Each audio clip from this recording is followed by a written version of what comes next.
Hi, welcome everyone. I'm here today with Dr. Thomas E. Levy, who is the author of a fantastic book called Primal Panacea, all about the amazing benefits of vitamin C, which I've actually been doing a trial of. So I wanted to talk to Dr. Levy to get his views on basically why we need it so much, why it can benefit different parts of our body, and particularly skin health. So welcome, Dr. Levy. Thanks so much for being here with us. My pleasure, Kate. So can I just start off by asking you, I actually watched that Vitamin Summit too, which you were a part of, and I heard you say that the body's main fuel is vitamin C. Now, and also that you said there are about 19 different ways that it can actually help the immune system. So I wondered if you could maybe start off by telling us a bit more about that and why it's such a crucial vitamin. Well, vitamin C is in fact literally the fuel that the body runs on. But in order to appreciate that, it's important to understand what state results in health and what state results in disease. And that has everything to do with your balance between oxidation and reduction. Oxidation is when a biomolecule loses electrons. Reduction is when those electrons are restored. And at the tissue level and the organ level, when you oxidize a biomolecule and you take the electrons away, for the most part, you render that biomolecule functionless. It can no longer work. It can no longer do its normal biological or physiological activity. And when an antioxidant, such as vitamin C, but not limited to vitamin C, can come along and redonate electrons to the oxidized biomolecule and bringing it back to what's called the reduced state, you restore normal function for that particular biomolecule. And it might be an enzyme, it might be a protein, it might be a sugar, it might be a component in the cell wall, whatever it is affecting transport function into the cell. So any antioxidant can reduce an oxidized biomolecule, but it turns out vitamin C is probably the best at it because, number one, it's a tiny molecule, very similar to glucose, so it gets penetration into all the different areas of the body, all the tissue types, into the brain, across the blood-brain barrier. And also, it contributes 2 electrons per molecule, which most antioxidants probably contribute 1. Okay, so that makes it doubly potent, if you will, at this function of reduction. So is it the only one that contributes 2 electrons? Is it the only antioxidant that does that? Is that what kind of makes it special? Any antioxidant will do that, but it might not do it in a particular circumstance because of the chemical nature of the antioxidant. If you have a big, huge molecule, it's not going to get where it needs to go because in order to reduce a biomolecule, an oxidized biomolecule, you literally have to have contact between the 2 molecules. So that's where the individual biochemical configuration determines how effective the antioxidant is inside your body. If something can't get where it needs to go, obviously it can't do its job. So vitamin C is superior in getting where it needs to go, as well as in supplying the electrons.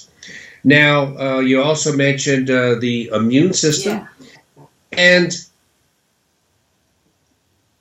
basically, when you have strong antioxidant function, as is demonstrated by having large amounts of vitamin C in the body, it's actually well established in the literature that because of this electron donating ability that I told you about vitamin C, it helps produce interferon, it helps stimulate T cells and B cells, the 2 main components of the immune system in terms of having what's called a cell-mediated immunity or a humoral immunity, which is antibodies.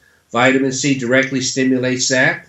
Okay, so it helps you produce more of these, the killer T cells. They're the ones that fight off infection. Am I right there? Right. Now, like, for example, in the AIDS patient, that's where the T cells just go way down and you lose this very potent arm of the immune system.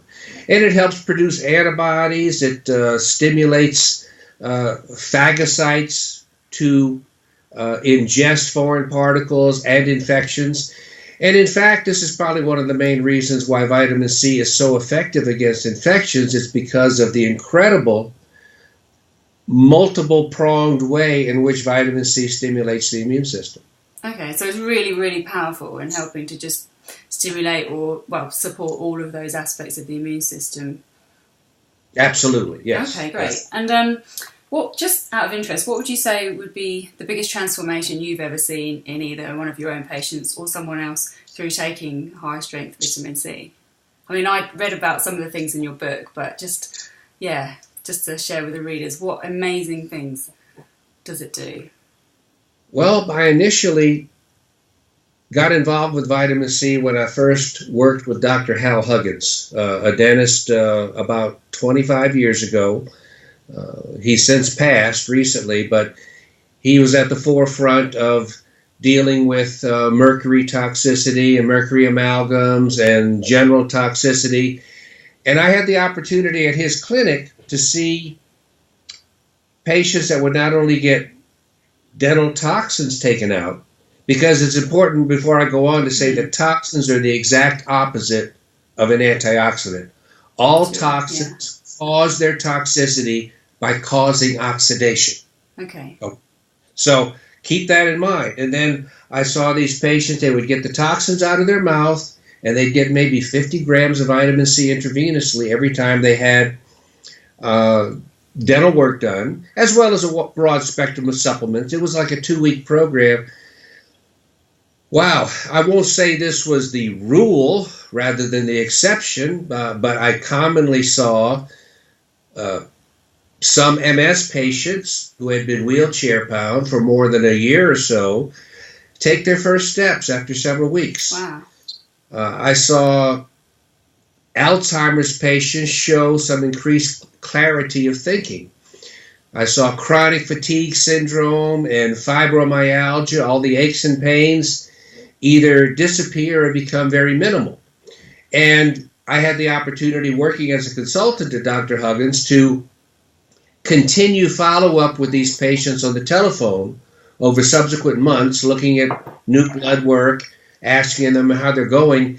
And these were changes that persisted. They weren't short-term changes and then a quick relapse. When people get the toxins out of their body and get their antioxidant levels up inside the body, prominently vitamin C, but not exclusively vitamin C, then that's when the magic happens, yes. Okay. So would they continue to take the vitamin C after, so you said they had their, maybe dental work sorted out, those toxins taken out, and then after they, had been discharged, were they still taking the vitamin C to get those same benefits? It's not like a one-off, take a load, and then you're done. No, when you're dealing with an acute infection, you can get away with, if you will, taking a large dose of vitamin C with or without an antibiotic, knocking out the infection, and then going back to life the way you used to. But when you're taking it for a chronic disease, and remember, all chronic diseases cause their symptoms by increased oxidative stress. So if you get a great response, vitamin C is flushed out of the body very quickly. You're not capable of storing large amounts of vitamin C in your body. So when people say, how long should I take my vitamin C? I say, well, number one, how long do you plan on eating? And number two, how long do you plan on living? Okay, this is, in every sense of the word, the main fuel that your body runs on. And ultimately, all good diets are only good diets to the extent that they metabolize down the molecules that have antioxidant activity at the cellular level and at the molecular level. So yes, indefinitely. And if they didn't have a bad disease, they might do well then on just a good diet, but most of them rapidly saw how quickly things could get worse if they stopped concentrating on their vitamin C and other good supplements. Okay, and let's talk as well about skin health, because that's something I'm particularly interested in and we've been writing about in the magazine. I did a 3-month trial of high-dose vitamin C and had some quite amazing improvements in the different measurements of collagen and elastin. So can you tell us a bit more about the mechanism of how the vitamin C actually gets into the skin, or is it that it's helping certain other bits of the skin to build? I mean, why is it so great, and how is it good for keeping our skin kind of more youthful and smooth?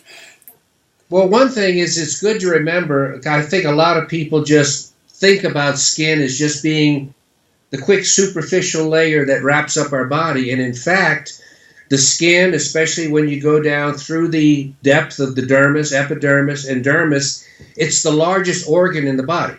Yeah. So you have more volume and weight and mass of skin than you have of any other organ or tissue in your body. And as such, it's very metabolically active, okay? It's rich in nerves, it's rich in blood, it's rich in structural fibers. You alluded to it already with the collagen. Vitamin C is arguably important because of its antioxidant function with the synthesis of probably any new molecules, proteins, etc., but especially collagen, it's important. So when you get older and you start to have aging changes in your skin, it's the same as an aging change anywhere else in your body, which means that the net ratio of oxidation to reduction is steadily increasing in your skin, as it is anywhere else in your body. And as you get more oxidation and less reduction, more oxidized biomolecules, less reduced biomolecules, then you start to lose the turgor. You know, the turgor is where you pinch the skin and so if you pinch it and it bounces right back again. Yeah. In an old person, you have a little pyramid of skin there for a few seconds. My hand's starting to do that. And so yes, it's intimately related to that. The skin, obviously, or maybe not so obviously, is very important to detoxification. One of the main ways in which we get toxins out of our body is via sweating. And just because you don't see sweat doesn't mean you aren't sweating. You're sweating all the time and quickly evaporating it and getting those toxins out of your body. But again, as you get older and those toxins don't get out as effectively, then they start to build up in the skin. And as you build up toxins in the skin, you're going to get all these aging phenomenon as well. So then the vitamin C can help with the detoxing side of things as well as the collagen structure and keeping the skin smooth, as it were. Kind of helps with both of those things. Yes, okay. That's correct. And in terms of specific conditions, I mean, I sometimes get odd patches of eczema, although I have to say it's pretty much gone actually now since I've been taking the high-strength vitamin C, but also a good probiotic liquid. Do you advise people that may have like psoriasis or eczema or any other kind of dermatitis skin condition, is vitamin C going to really help them with that? Well, I don't want to sound like no thought goes into this, but vitamin C helps everything because all disease processes relate to increased oxidation. And if you're taking enough vitamin C and of the correct form and the correct type of administration and dosage, such that you get vitamin C to the areas that have been oxidized, you will get improvement. You know, that doesn't mean cure, that doesn't mean resolution, but you will get improvement. Okay. Now, I'm no dermatologist, but I can tell you that skin conditions have a wide variety of etiologies, a wide variety of causes. Sometimes when the cause is the fact that you've built up a lot of toxins inside your body, and there's certain areas of your body where you sweat more than others, those will manifest as cutaneous lesions as the toxins get concentrated in that area. Also, you have autoimmune processes that aren't necessarily directly related to the skin, but as you develop antibodies to different antigens that come from different things, often infections in the mouth, that too, along with everywhere else in your body, can manifest as skin conditions as well, so that the vitamin C there will indirectly help because it can attack the problem that caused the antibody reaction that's subsequently affecting the skin and the rest of the body. Okay, so then I guess it's, like you said, going to the root cause of the problem rather than just being a kind of topical thing. It's going to the root cause. And I guess is that the same for stress as well? I mean, I was going to ask you later about stress, but I guess some skin conditions can be exacerbated by that. So, I mean, I guess vitamin C, let's talk about actually like the adrenal function. I mean, does it really help with that? I think it probably helped me with it. Well, it's important to remember that the two areas of the body that have the highest concentrations of vitamin C are the brain and the adrenals. Oh, okay. Okay. And when you have a fight or flight type scenario where you get stressed and everything else, much of the benefit that your body gets in the short term from the stress is not only from the catecholamines, the adrenaline and all, but also from the release of vitamin C from the adrenals. So a surge of vitamin C in your body and in your system and in your blood is part and parcel of the stress response. And if you've been chronically deficient in vitamin C, that's not the complete answer, but that's part of the adrenal insufficiency syndrome, where you're squeezing a sponge that's already been squeezed and there's nothing left to squeeze out of it.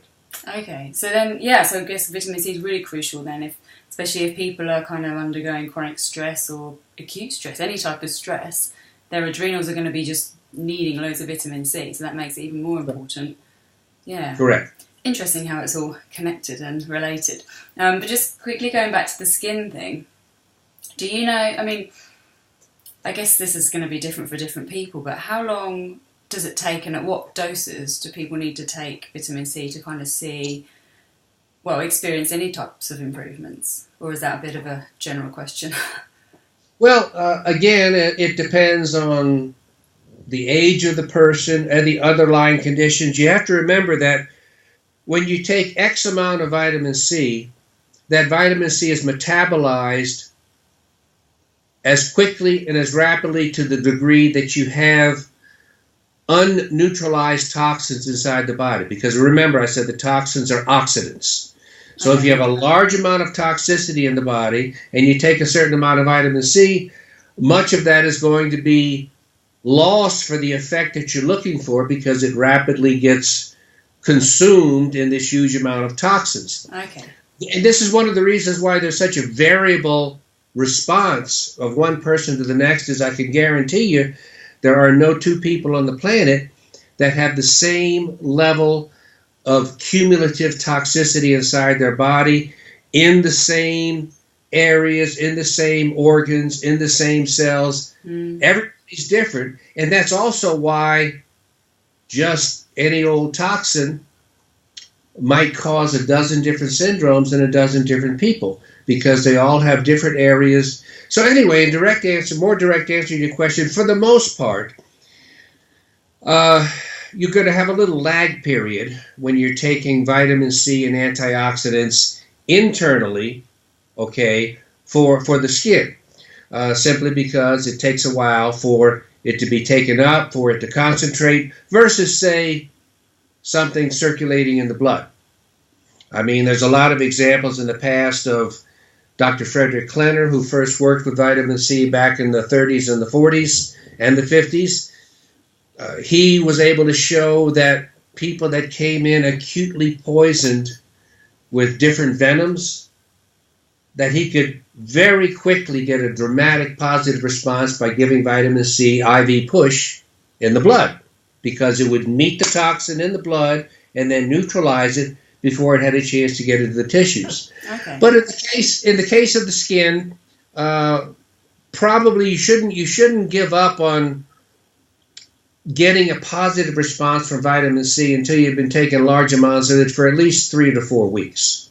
And as you probably noted in that study, by virtue of further accumulation over the time, you can still see continued additive positive benefits at 2 and 3 months down the road.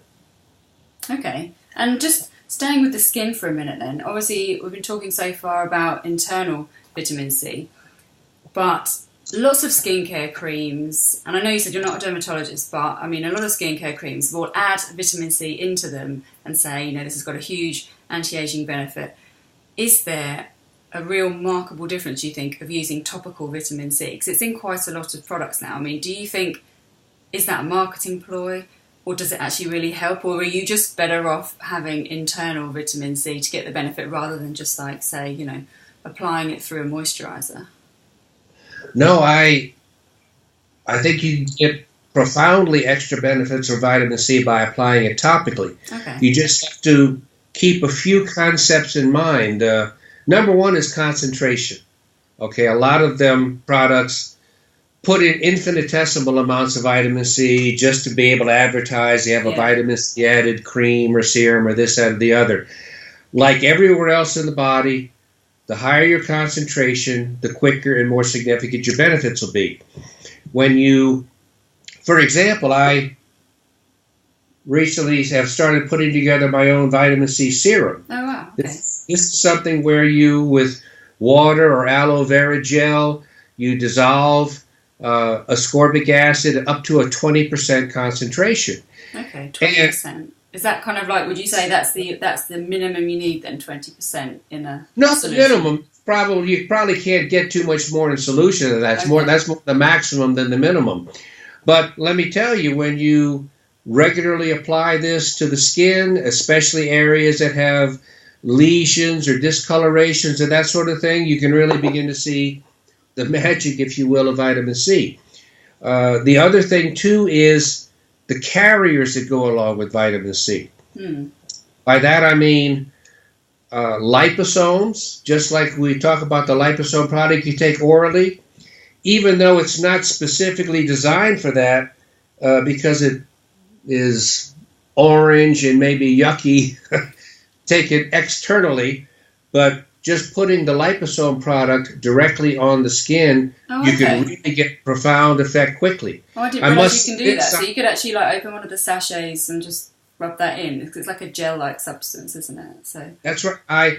I had the opportunity with 3 other friends to be on a Caribbean vacation about 8 or 9 years ago, and I had just become acquainted with the liposome products and Live On Labs, which produces the product for Altria in England. And sure enough, all 4 of us overdid it, didn't use much sunscreen, and I mean, we were ruby red, okay, and hurting some. And I said, hey, you know, I got some liposome vitamin C. I'm going to go back to the hotel. And I was thinking at that time, well, I'll take it orally. But on the walk back, I said, why take it orally? Let's put it directly on the skin. And it worked? And so not only did it work, it took ruby red skin and completely relieved the pain in an hour or less. And the next morning, the ruby red skin was normal in appearance. Wow. So there was no residual damage or burning or peeling or anything like that. Interesting point, though. One of us had it bad on the chest, and he smeared it on his chest, and he didn't get any response. And I can't figure it out because 3 of us feel great. And then I said, wait a second. I said, you had a bunch of sunscreen on, didn't you? I said, yeah. I said, okay, go up to your room, soap and water, wash all of that off, and then apply the liposomes. And then he got well. Wow. Do you know what? I really wish I'd known that on my recent holiday, because usually I'm so diligent with putting high-factor sunscreen on, and we were in Thailand, and I was under an umbrella. I thought, you know, there's no sun directly on me. I'm only going to be here for a few minutes. I got so burnt. I was just, it was a nightmare. And it was all down my leg and all down my arm and everywhere, and it was so painful. Fortunately, I had some of the Ultra C with me. So I took a load orally, but I never thought to put it on, because I just didn't think that you could do that with it. So I know for next time, I'm hoping I won't get burnt again, because that was bad. I learned my lesson. It might be cosmetically yucky, but when you're red and burning, you really don't care. Yeah, no, my skin blistered. I was so annoyed with myself, because I'm usually so careful with my skin. And I think the sun was basically bouncing off the rocks that were just near the sun lounger or the sand or whatever. It was so hot. So, well, anyway, that's a good tip. Anyway, for anyone that's got sunburn, you can actually apply it. So, no, that's really good to know. I was going to also ask. So it's basically you need it. So if you're going to buy a product, then would you look for ones that have a 20% concentration of vitamin C? I don't know if they have commercial products that have that type of concentration. I have to look. I think there are.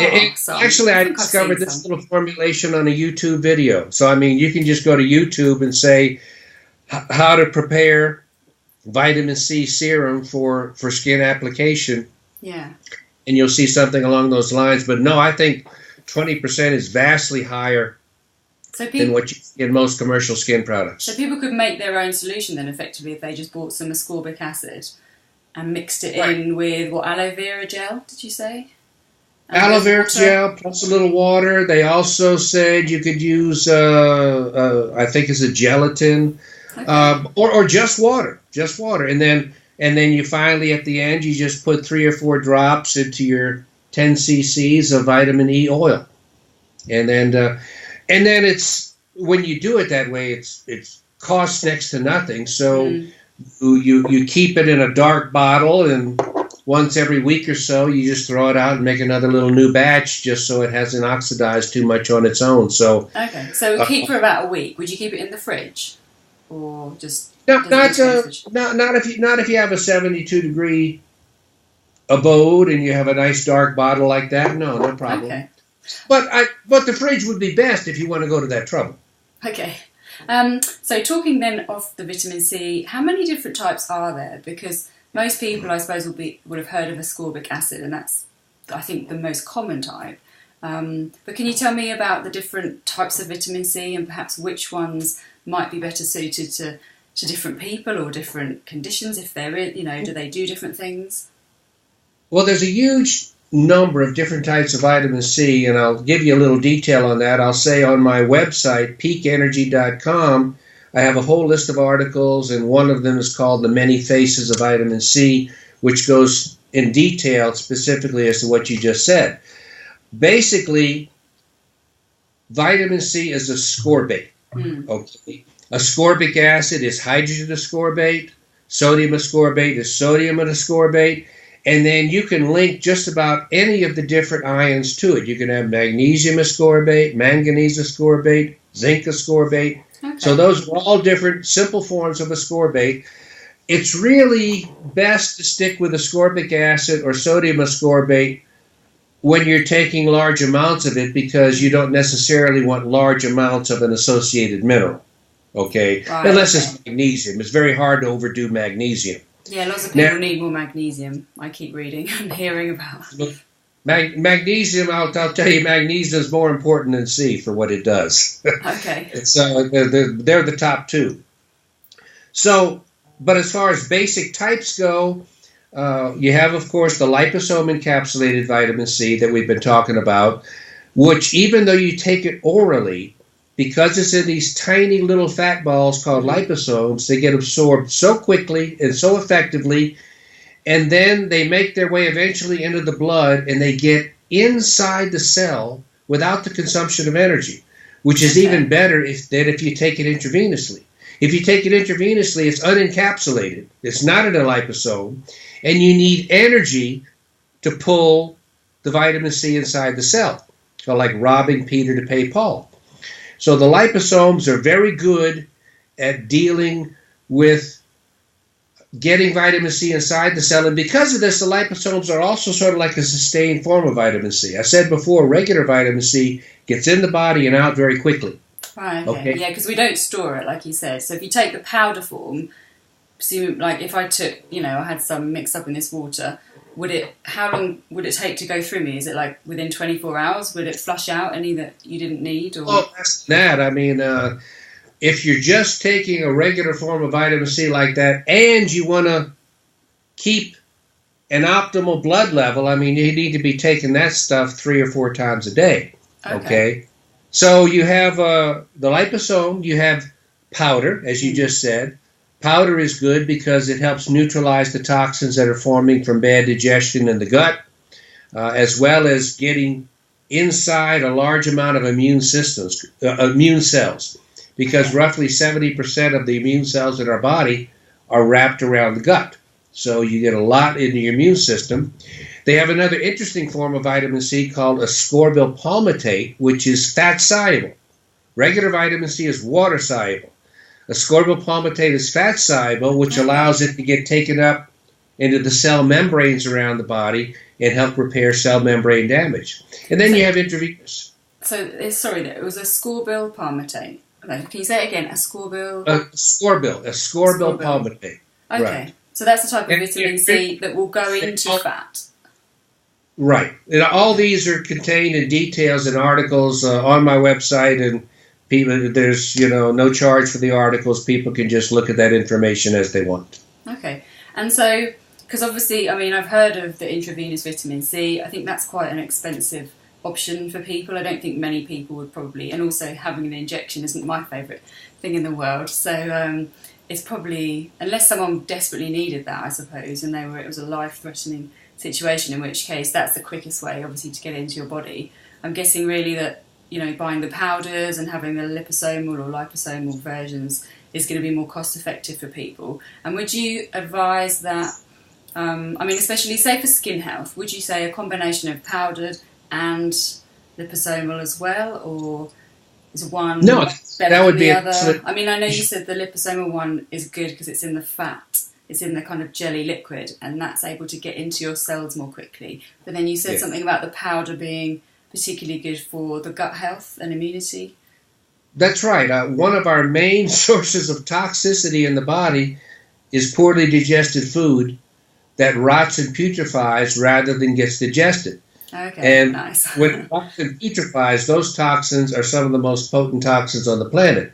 So you can directly neutralize those toxins, and also you increase the motility in the gut, and people that tend to be constipated move more easily. So you not only neutralize toxins, you eliminate them before they get absorbed as well. So you get a lot of good things by taking what's called bowel tolerance doses of sodium ascorbate or ascorbic acid on a daily basis. Mm. And how can people, is that just a case of keep taking it until you notice that you need to go to the toilet more frequently? I presume that's what bowel tolerance means. Right. And it is an individual thing you need to determine. Some people will take 2 or 3 grams of vitamin C and then have diarrhea 20 minutes later. Others can take 10 or 15 grams. Others might take 20 or 30 or 40 grams. A lot of it has to do with how toxic is your body. Right. Because when you have a large amount of toxins in your body, it appears that a greater amount of the vitamin C gets absorbed to deal with those toxins. Whereas when you have less toxins in your body, a smaller amount of vitamin C gets absorbed, and more of it makes its way down to the colon, which pulls fluid in and causes the loose bowels of the diarrhea. But most people can figure out a dose where they can get close to the bowel tolerance but not hit it if they don't want to deal with the diarrhea. Personally, I will tell you, I did a bowel tolerance dose with the watery diarrhea for several years. It's a great health habit, but you do need to be, obviously, in a situation where going to the restroom is easy. So if you're in a crowded office and this, that, or the other, not a good idea to do. Wait until the weekend. But if you're working at home on books or this, that, or the other, and you have your own situation set up, no problem. Well, I guess that's maybe a good tip for people to know too, if they are constipated, and I'm sure lots of people are, that actually one way to deal with that, and I think magnesium as well, that will also, if you take too much magnesium, will do a similar thing. When you get a colonoscopy, that's what you get, magnesium citrate. Oh, okay. To clean you out. So no, vitamin C and magnesium are probably the two most bowel activating supplements there are, if you will. So in terms of dosing then, is it possible to overdose on vitamin C? Are there any side effects? No. Other than the loose stools, but, could anything bad happen? You know how effective vitamin C is and how badly it dents the pharmaceutical market because you just see the same articles written month after month, year after year, where they try to raise concerns. I even saw an article the other day that said vitamin C, high-dose vitamin C can be bad for your liver. It's quite the opposite. Nothing could possibly be better for your liver than to take large doses of vitamin C, because the liver is sitting there dealing with detoxification. And your greatest assistant to detoxification is vitamin C.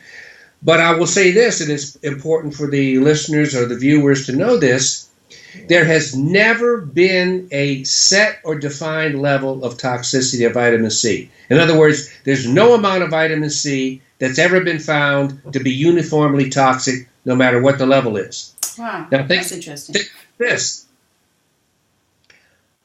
If you sit down and you have like 3 or 4 gallon jugs of water in front of you, you're sipping some water right now. Yeah.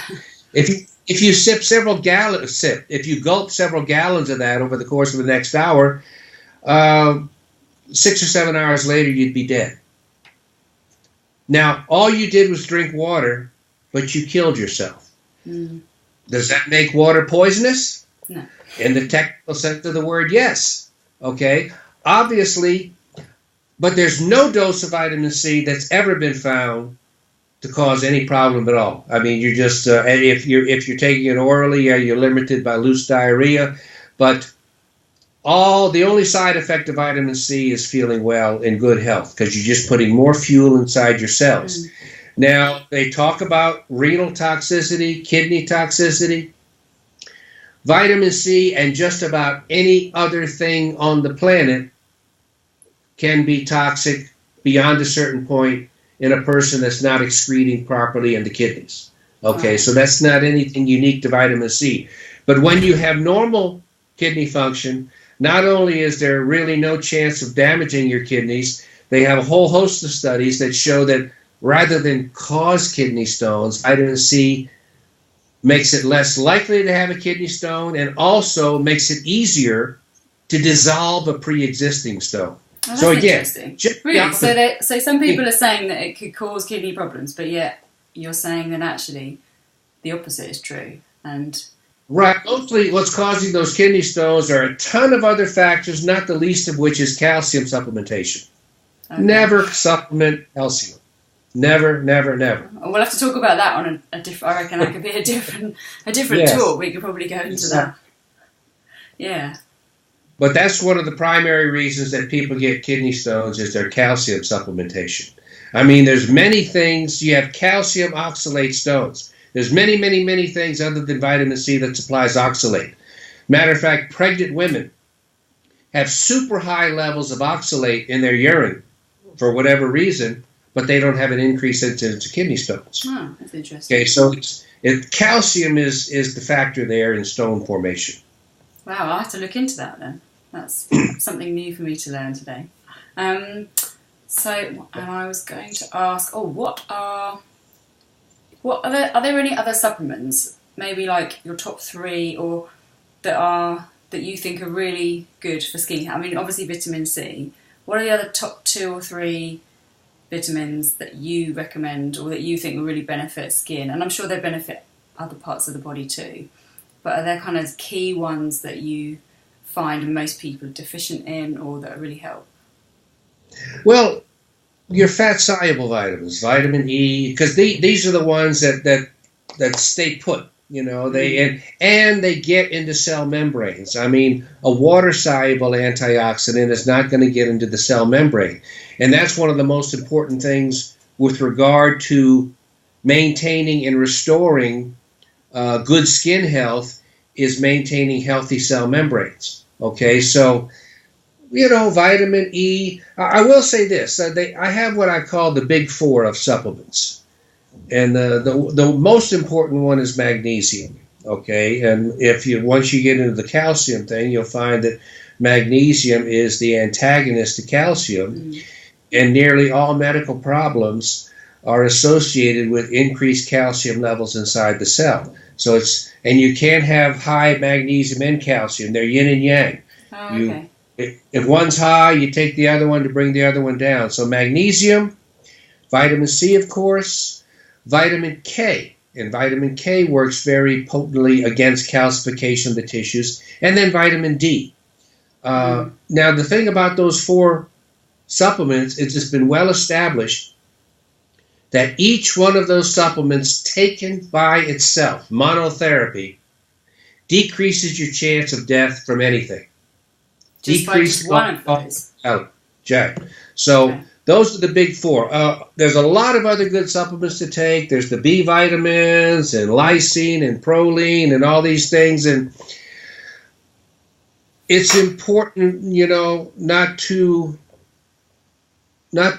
take so many supplements that your stomach stays upset all day long, okay, or that you're depleting your pocketbook too badly. So, that's me already. I already spend loads of money on different supplements and things, but I like to try them out. I like to try and get into good health. So I'm often trying different things, but actually, yes, I probably spend too much on supplements, I'd say, overall. But I guess for the regular people, if they just want to get really super healthy and have great skin, those four things you said: vitamin C, D, K, and what was the other one?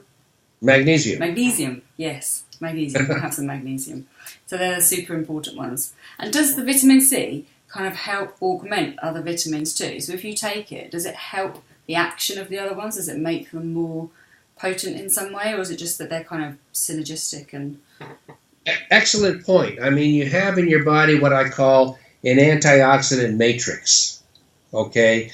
And all antioxidants donate electrons and become oxidized, and before they can be active again, they need to get electrons. They need to be reduced before they go out and do their task. So absolutely, it's been well established that all of these antioxidants work together, as you will use the word synergistic. Mm-hmm. They help recharge the antioxidants that are at the front line, if you will. In other words, where the oxidation is, they get oxidized and the other antioxidants come in and reduce them again, and they continue to have their effect. So yes, you have an antioxidant pool.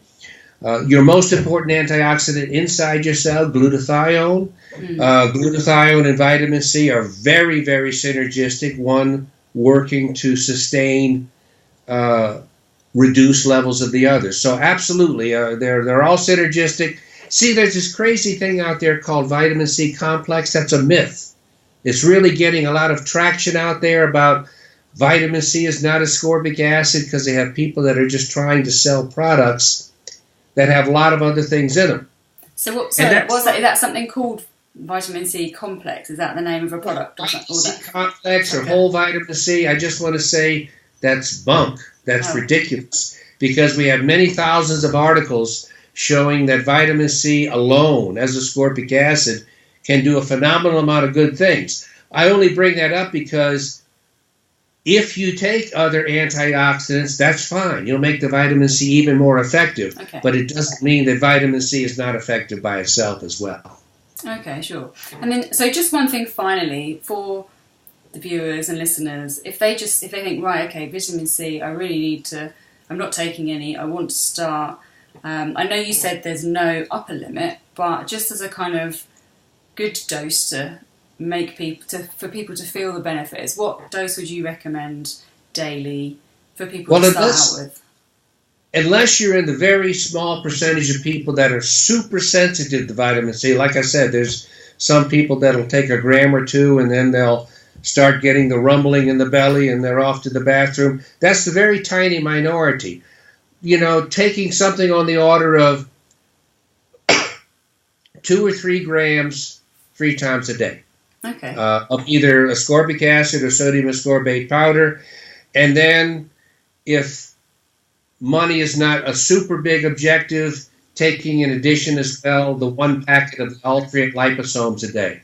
So, because that's sort of a sustained force, it gets inside the cell, and the other vitamin C is getting down there and helping clean out the gut and neutralize the toxins there. So that would be a good two-pronged approach. Right. To have both of those. Okay, great. And Dr. Levy, just tell us the name of your book again and website where people can find out more if they want to read up on vitamin C, find out more about it. Well, the book where we've talked about all of this is Primal Panacea, okay? And The website is peakenergy.com, peakenergy.com. It has all my articles on there, the ability to get the books. And I'll tell your listeners this too, because, writing medical books doesn't really make a lot of money. It's the more important thing to me is get the message out. So anyone that goes to a website called Levy, my last name, Levy, medfoxpub, medfoxpub.com, levy.medfoxpub.com. There's 3 of my books available for free as ebooks. Primal Panic C, Toxic Tooth, and Death by Calcium, which is something that I'm sure all the ladies that are worried about their skin should be worried about even more when they start finding out what they're doing with those calcium supplements. Okay, well, I'll have to check that one out. That'll be my next on my reading list. Okay, well, Dr. Levy, thank you so much for your time today. It's been really enlightening, and thanks for sharing your knowledge with us, and hopefully we'll speak to you again soon. Thank you. My pleasure, Katie. Nice talking to you. Take care. Thank you.